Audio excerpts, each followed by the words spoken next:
Now let's begin the conversation. In Nigeria's oil sector, the Dangote Refinery has now become the center of a growing controversy over the control and distribution of petrol. At the heart of this unfolding dispute is the allegation of monopolistic practices, with concerns being raised by major stakeholders in the downstream oil and gas sector. Oil workers are also at loggerheads with Dangote Refinery over alleged anti-labor practices. On this, the Nigerian Association of Road Transport Owners, NARTO, has aligned itself with the Nigerian Union of Petroleum and Natural Gas Workers, NUPENG, and the Depot and Petroleum Products Marketers Association of Nigeria, DAPPMAN, over claims that Dangote Group's dominance is undermining the principles of open and equitable market engagement by embarking on petrol distribution with its CNG trucks. Okay, Biko, here we go again. You know, yesterday we had a conversation with Dan Conley, energy expert. Now, the back and forth. Now, NATO is now back in NUPENG. Your thoughts on this? Yes. As I said, it's a very complicated affair. Very. Not many people saw what Dangote did coming. To buy so many trucks and undertake to directly supply filling stations. That business strategy effectively puts the jobs of NATO members at big risk. It puts the future of the fuel importers at risk. It puts the future of depot owners at risk. Yes, some of the importers are also depot owners. Yes. Some of the retailers are also depot owners. You know? Yes. Well, for example, what's this woman's name? Maybe I remember one of the major importers, oil companies in our country. She functions both as a retailer and also a depot owner as well. So you can understand why they believe that this should not be allowed to happen, that one person should not be in charge of refining, should not be in charge of depot services, should not be in charge of retailing. So that is the bone of contention. And for these NUPENG members, NATO members, they see their jobs being imperiled by the decision that Dangote has taken. But with this decision by Dangote, is Dangote going against the PIA with this matter? Oh, I do not think so. I do not think so. I have not read anything. So it's not? Yes, but it's important that we put this out there for stakeholders to ask. Dankule talked about the fact that the importers were operating on a rentier business model that was not meant to last for too long. He's saying, well, they should be thinking about something transitional, you know, which means he's saying that their days are numbered. They have to think of an escape route. And to him, it may be necessary to sit down with Dangote and see how they can function in the transitional sector. See the way he's thinking that, we've gone past that stage now. They need to sit down so that they can be part of that new era that is unfolding before our eyes. And that was why I said that he showed no mercy about the future of some of these players in the sector. But it's good that we have someone from NATO. Yes, the president of NATO. NATO has been very, very useful, very, very effective in the distribution, in product distribution. In product distribution, basically. So, now, joining us for more discussion on this issue is the president of the Nigerian Association of Road Transport Owners, NARTO, Yusuf Lawal Othman. Yusuf Lawal Othman, thank you so much for joining us, sir. Thank you. It's my pleasure. All right, let's begin the conversation this way. I mean, the Dangote Refinery was expected to reduce Nigeria's dependence on imported refined petroleum products and also stabilize domestic supply. Now, talk to us. How far do you think the company has delivered on this?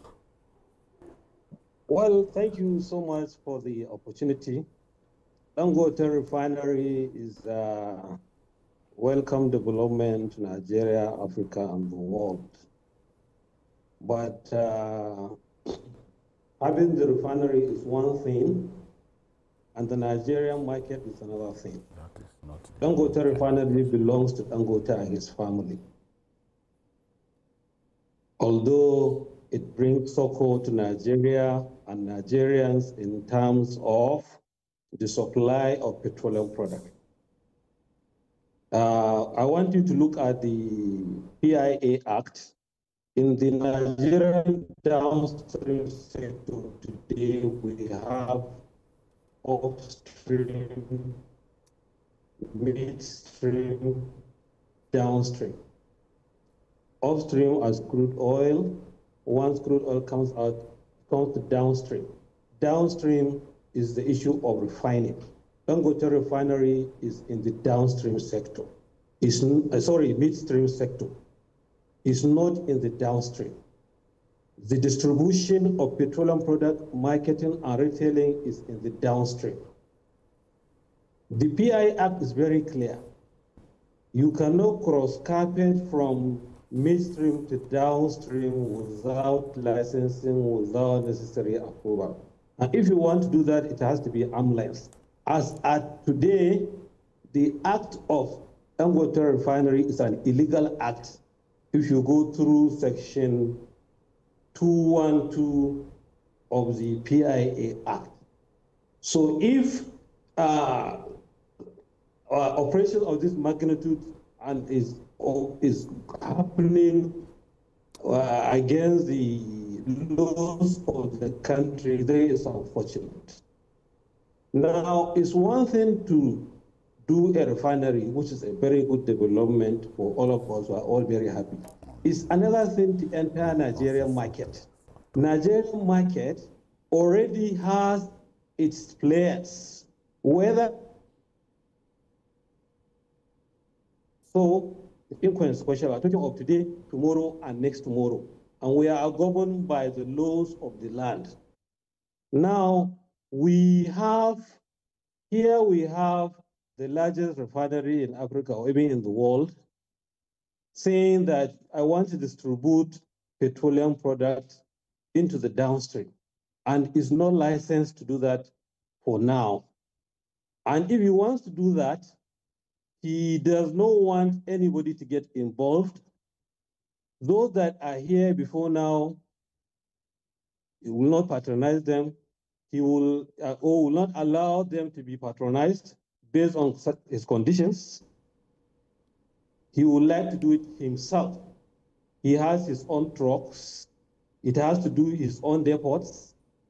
And so all other players who have invested the same way he's invested, who have loans the same way he has loans, will be eliminated. So this is the crux of the matter. Here we are in Nigeria, we have depots in Calabar that serve the environs of Calabar and Northeast. We have depots in Port Harcourt that serve the environs of Port Harcourt and South and Southeast. Here we have in Koko and in Warri that serve North Central and Abuja. And here we have in Lagos that serve Northwest and so many other areas. All of these depots, as far as the Dangote Refinery is concerned, will close down. Every other person must load from his depots, and you must use his trucks. Okay, Yusuf Othman. Yusuf Othman, can you hear me? Yeah. We need to go on this quick break, okay? Just hold that thought, okay? We need to go on this quick break, and when we return, the conversation will continue. All right, if you just joined us, it's still Journalist Hangout. We still have the president of the Nigerian Association of Road Transport Owners, NARTO, Yusuf Lawal Othman. Yusuf Lawal Othman, thank you so much for joining us. You're welcome. All right, BK has a question for you. Okay, you were talking about the PIA and the stipulations therein, but I've heard people around Elijah Aliko Dangote say that Dangote Refinery is not involved in retailing, that it is MRS that is involved in retailing. How do you weigh in on this? We saw it very clearly in the advert, in the flyer. Dangote is doing direct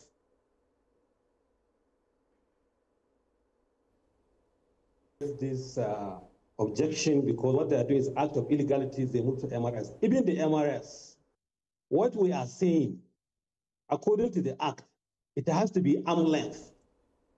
Arm length. MRS is managed and owned by his brother. And in recent meetings where you go, even with the agreement signed recently by NUPENG and others, it was signed by the chairman of MRS on behalf of Dangote Group. So that is not arm length. So what we are saying is look at it. Look at the grid here. This is a company owned, private company. People should look at it this way. Private company trying to clear all private companies in Nigeria. My own level is to buy truck. That's my own level of investment in Nigeria. Alhaji's level of investment is to do refinery. Do I give way for, give my investment for another investor, irrespective of his size? What we are talking, I have told you, they want to clear Calabar, Warri, Port Harcourt. They want to clear Lagos, every other player except himself and his family. Look at the level of employment in Nigeria that benefit from all this ownership spread across the country. Just one family will clear everybody in this country. We are talking about the investment of Nigerians here and foreign and non-Nigerians. We are talking of future, present and future investment. We are talking of energy security in Nigeria. We are talking about energy security. If, for example, everything is handed over or captured by a single family, how many people are we in Nigeria? What is the level of investment? It's one thing to invest in refinery. It's another thing to distribute in the downstream. We have flyers that we have seen that Dangote is doing direct supply. It is available. So it's not MRS. Thank you. Okay, so now Moreover, let me explain further. We have contracts with so many companies, and those companies have been approached that just think the contracts they have with us. Rather, they will collect direct supply from Dangote Refinery to them, meaning that all of us are eliminated. The same way they have facility, the same way you have facility. The same way they've invested, the same way you have invested. And look at it this way. We are talking of the all Nigerians. There is no local government in Nigeria where there is no truck owner. All of us are cleared. You live in Lagos, my brother Babajide. When the Lagos state government brought BRT, what happened? They created a line for them, and they sent the Dampo buses other areas where they will live and let live. Here is no issue of live and let live. Because I'm a big brother, because I have this, every other person in the downstream must leave. I am the only person that will do everything in the downstream. And the downstream is, you are in the midstream. You are not in the downstream. How will you come down and say you clear all other people who are in the downstream? Energy security of this country is at risk. Is at risk. You are international, all of you guys are international persons. Last year, the president of the United States was whining and dining with Elon Musk. Today, there are no whining and dining. what is the guarantee if this family are close to this government that today, tomorrow they are not close to the government and they capture everything? They can decide where oil, where petroleum will go and where it will not go and it stands, because they would have captured the whole gamut of the downstream. And also the issue is not that, is in the eyes of the law that you say 212. 212 is very, very, very clear. Yes. You cannot cross-cap it. It has to be armless. It's not armless. What can NATO do monopoly now? and competition.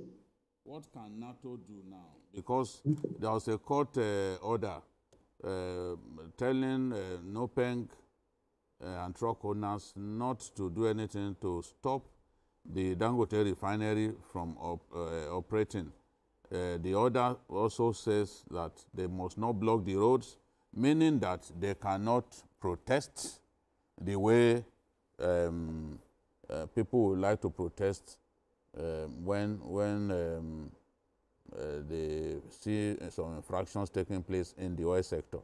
What do you intend to do now, especially when you cite the fact that the law does not permit him to do what he has done? Yes, the law does not permit him. We have been to relevant government agencies. This is a business that has control. This is a country that is led by a person who has balls, who will call the shots, irrespective of whose ox is God. We have been to the relevant government authorities.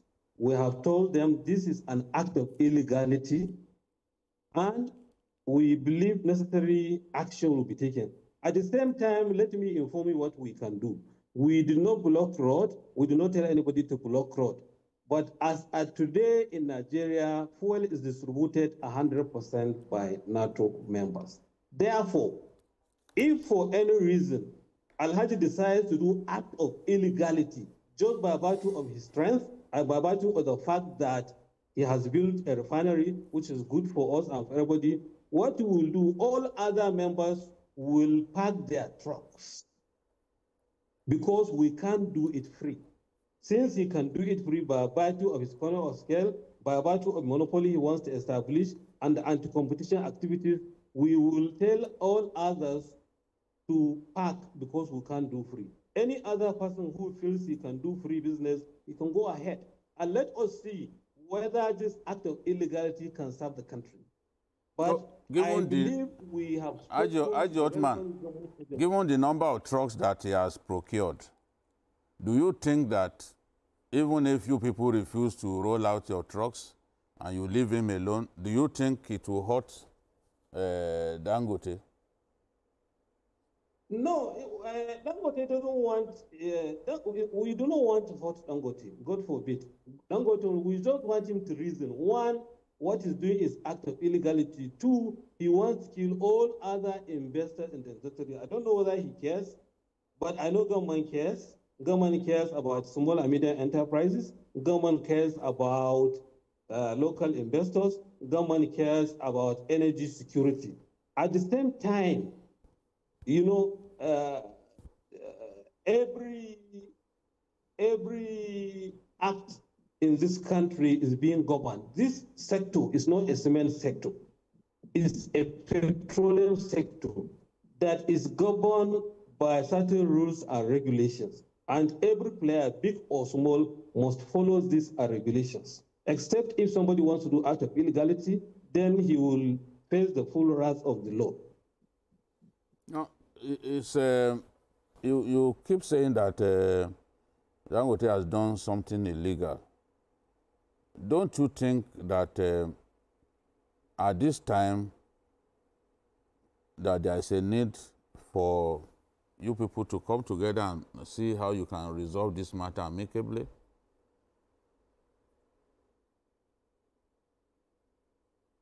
Yeah, I feel there is need for all of that, but let me tell you, what they want, the family want to do, it has to be their way and only way. Everybody should collapse. They should be the people to distribute fuel in the country. They should be the only persons to sell fuel, even though they are not officially allowed to do that. If Al-Haji wants to us to leave and let leave and do the right thing according to the law, it's welcome. We are planning to see if we could have some breather. We want to survive. We want to survive. We are service providers. The depot people want to survive. They are service providers. The filling station want to survive. They are service providers. But how rational is it that every depot in the country will close? You can't sell fuel to all the depots. Everybody must come and buy from you and only you. One family versus other families in the country. One investment versus other investment in the country. Above all, you are not licensed officially to do what you intend to do. For you to even take a template and write, you want to do direct supply without license is undermining the law of the land, undermining the authorities that give this. In fact, there was a time the NMDPRA was taken to court. This NMDPRA is supposed to be, and it is the referee in this sector, was taken to court by Dangote Refinery. So you imagine the kind of impunity we are living. You imagine the kind of impunity we are living in this country. Even the referee is taken to court. But then I want to appreciate the NMDPRA. They haven't kept in. They are not afraid. They are doing the right thing. And I believe the right thing will be done in this country. And it is high time, no matter how big an enterprise, you call a spade a spade. If those at the top do not respect the law, I wonder how you would expect those at the bottom to respect the law. The law is very, very, very, very clear in this direction. You have written you want to do direct supply from Dangote Refinery, direct, not MRS. Dangote Refinery, direct supply. And Dangote is in midstream. The supply and distribution is in downstream. All right, then. So we need to go on this quick break. And when we return, I'm going to be asking you about the DSS brokered agreement that was had, a few days ago and what happened afterwards. We'll be back with that conversation right after this break. Don't go away. Still Journalist Hangout. All right, if you just joined us, it's still Journalist Hangout. We're still looking at this, the back and forth between Dangote Refineries and the unions and the association. We still have Yusuf Othman joining us right now via Zoom. So, going back to the conversation. Now, the DSS brokered an agreement between Dangote and NUPENG, but it's alleged that Dangote reneged on this agreement. Why do you think everything fell apart? Well, I am not privy to all that. All I saw is the written agreement signed by all the parties. But I want to believe that,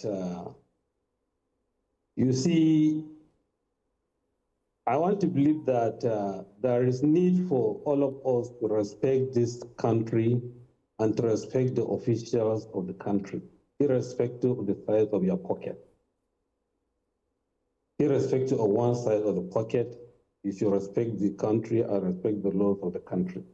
In a situation where you feel you are probably lost the president or whatever, and you do not respect this.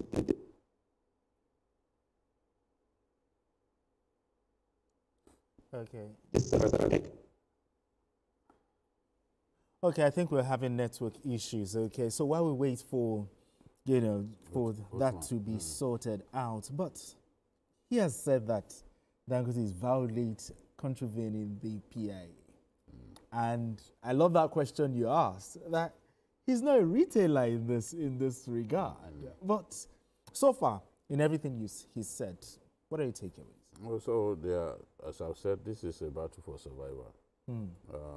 When he comes back, we need to ask him how this whole thing began. From the beginning? Yes. My hunch is that Dangote wants to deal decisively with importers of petrol. And in the process, is going to hurt depot owners, is going to hurt even truckers. You know, because if he continues to deliver, already DAPPMAN, they've opened their arms to receive. Okay, BQ, I've just been told that Yusuf Othman is back. All right, so are you with us? Yeah, very well. Okay, I need you to quickly land on that question. Talk about the DSS brokered agreement. Yes. Okay, DSS brokered agreement, and somehow, somewhere, one of the parties reneged. I don't want to get involved in that, but I want to believe that it's high time, irrespective of one size of pocket, when you sit with government and government officials, you do rest. You know that thing they wine and dine with government or government officials should respect disciples of president. Because if you don't respect disciples of president or disciples of government, then you are not respecting government. That is why people do act of impunity.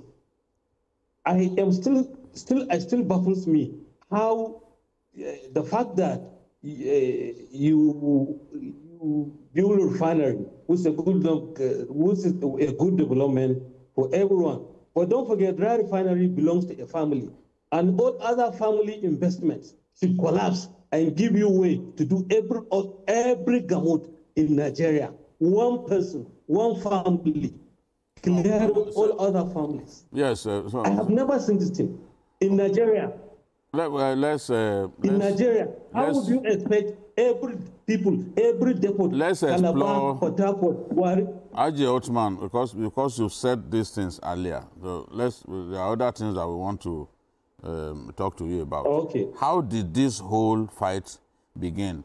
From where I sit, I felt that it all began with his disagreement with fuel importers.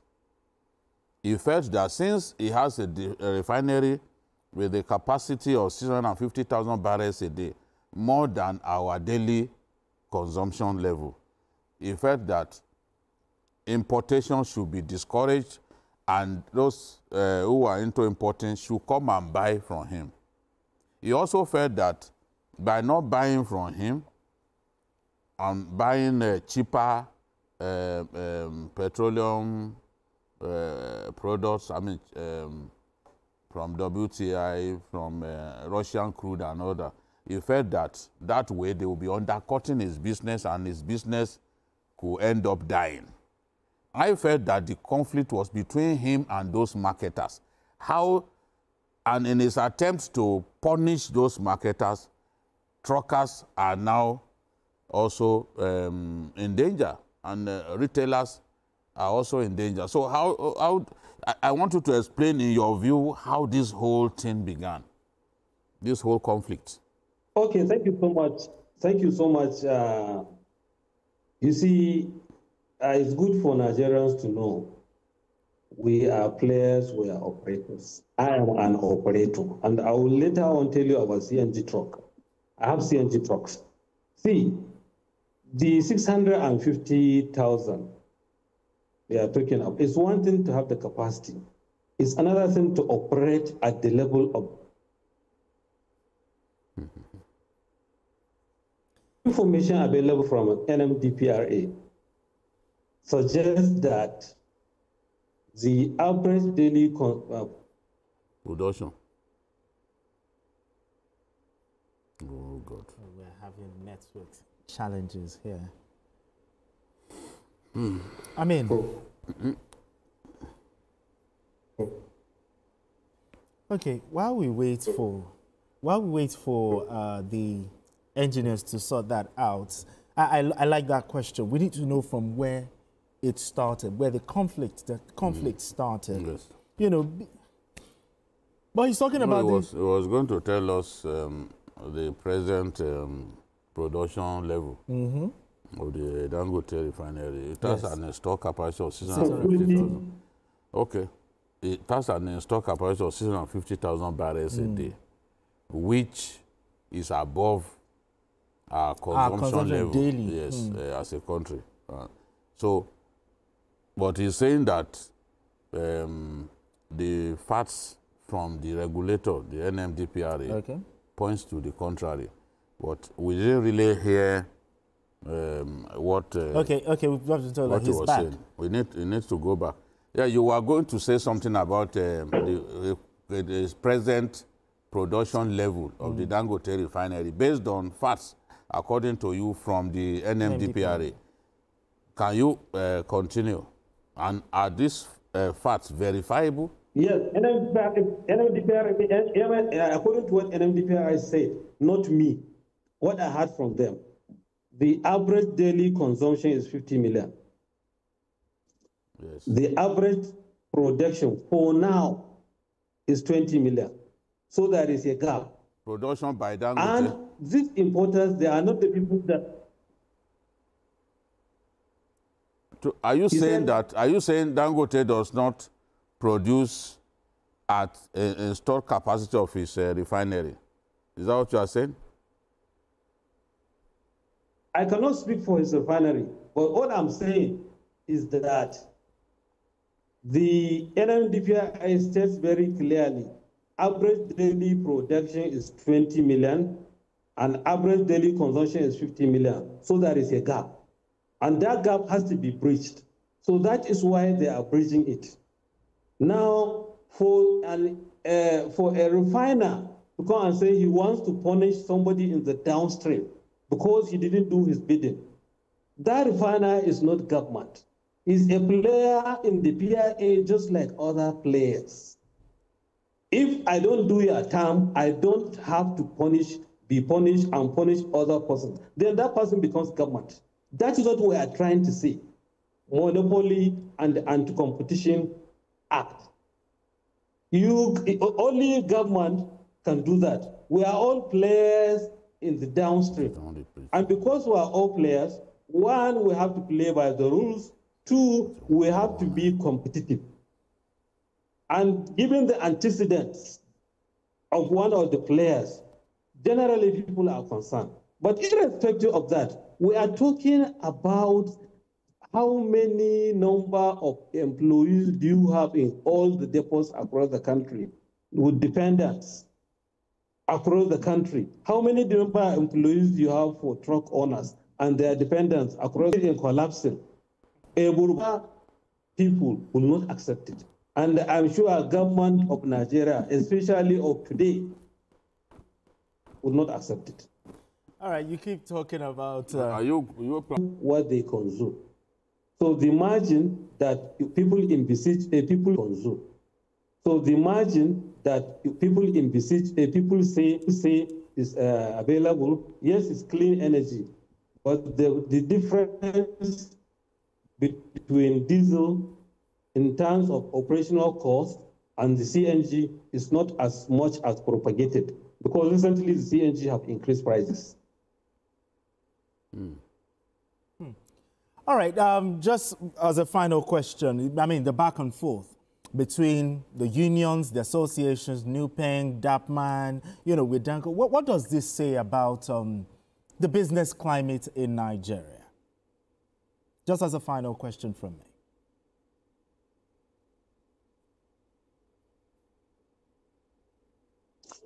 People who are very greedy in this country, who want to live only for themselves, and you don't care what happens to other persons. People who have been in this business over time, and nobody cares about whatever any other persons, But what we expected is a situation where we all try and embrace each other and live happily for the benefit of the country, for the benefit of the common man. This is what we expect, and we will continue to push for a situation where we live and let live, where Alhaji will live and let live. All right, thank you very much. We've been speaking with the president of the Nigerian Association of Road Transport Owners, NARTO, Yusuf Lawal Othman. Yusuf Lawal Othman, thank you very much for having this conversation with us. My pleasure. Thank you. It's my pleasure. Thank you. All right, then.